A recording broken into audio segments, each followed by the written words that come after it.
नमस्कार दोस्तों, आज हम गीता के 18वें अध्याय जिसे मोक्ष संन्यास योग कहा जाता है का हिंदी में विस्तार से अध्ययन करेंगे। यह अध्याय पूरे ग्रंथ का सार है जिसमें भगवान कृष्ण ने अपने सभी उपदेशों को संक्षेप में प्रस्तुत किया है। तो चलिए शुरुआत करते हैं। इस अध्याय की शुरुआत में अर्जुन एक महत्वपूर्ण प्रश्न पूछते हैं। वे जानना चाहते हैं कि संन्यास और त्याग में क्या अंतर है। भगवान कृष्ण बताते हैं कि संन्यास का अर्थ है कामना वाले कर्मों का त्याग, जबकि त्याग का अर्थ है सभी कर्मों के फलों का त्याग करना। यानी कर्म करना जरूरी है लेकिन उसके फल की आसक्ति नहीं होनी चाहिए। कृष्ण कहते हैं कि यह संसार कर्म से चलता है, इसलिए कर्म का त्याग नहीं करना चाहिए बल्कि उसे सही दृष्टिकोण से करना चाहिए। त्याग के त्याग तीन प्रकार का होता है। सात्विक त्याग जब व्यक्ति अपने कर्तव्य को बिना किसी फल की आसक्ति के करता है। राजसिक त्याग जब कोई व्यक्ति कष्ट या भय के कारण अपने कर्म को छोड़ देता है। तामसिक त्याग जब कोई व्यक्ति अज्ञान या भ्रम के कारण अपने कर्तव्य को छोड़ देता है। सात्विक त्याग सबसे श्रेष्ठ है क्योंकि यह मोक्ष की ओर ले जाता है। कर्म के 5 कारक भगवान कृष्ण बताते हैं कि किसी भी कर्म को संपन्न करने के लिए 5 कारक होते हैं।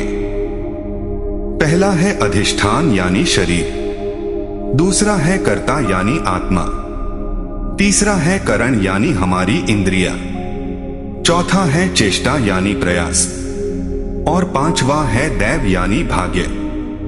जो व्यक्ति यह समझता है कि वह अकेला करता है वह अज्ञानी है। ये 5 कारक मिलकर किसी भी कर्म को संपन्न करते हैं। ज्ञान, कर्म और कर्ता के गुण। कृष्ण ज्ञान, कर्म और कर्ता को 3 गुणों में बांटते हैं। सात्विक ज्ञान जो सभी प्राणियों को समान रूप से देखता है। राजसिक ज्ञान जो भेदभाव करता है। तामसिक ज्ञान जो भ्रमित रहता है। इसी प्रकार कर्म और कर्ता भी 3 गुणों के आधार पर भिन्न भिन्न होते हैं। सात्विक कर्म और कर्ता निस्वार्थ होते हैं, जबकि राजसिक और तामसिक स्वार्थ और अज्ञान से प्रेरित होते हैं। सुख के 3 प्रकार। कृष्ण सुख को भी 3 श्रेणियों में बांटते हैं।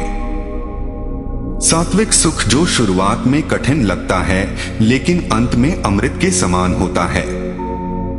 राजसिक सुख जो इंद्रियों के भोग से मिलता है पर अंत में विष के समान हो जाता है। तामसिक सुख जो अज्ञान और आलस्य से उत्पन्न होता है। सात्विक सुख ही असली सुख है जो आत्मा को शांति प्रदान करता है।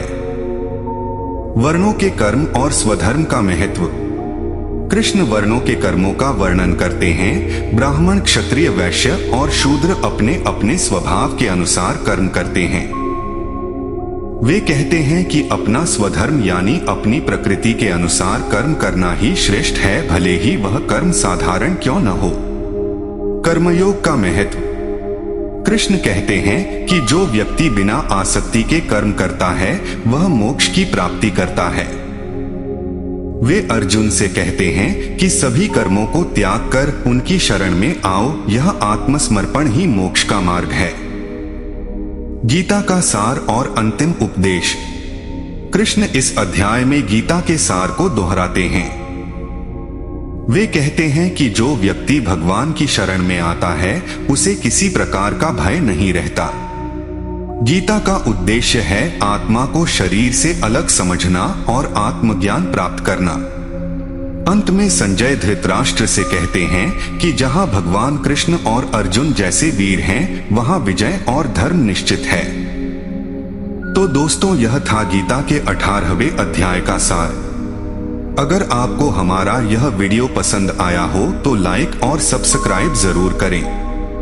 अपने सुझाव और विचार कमेंट में बताना न भूलें। मिलते हैं अगले वीडियो में एक और रोचक विषय के साथ।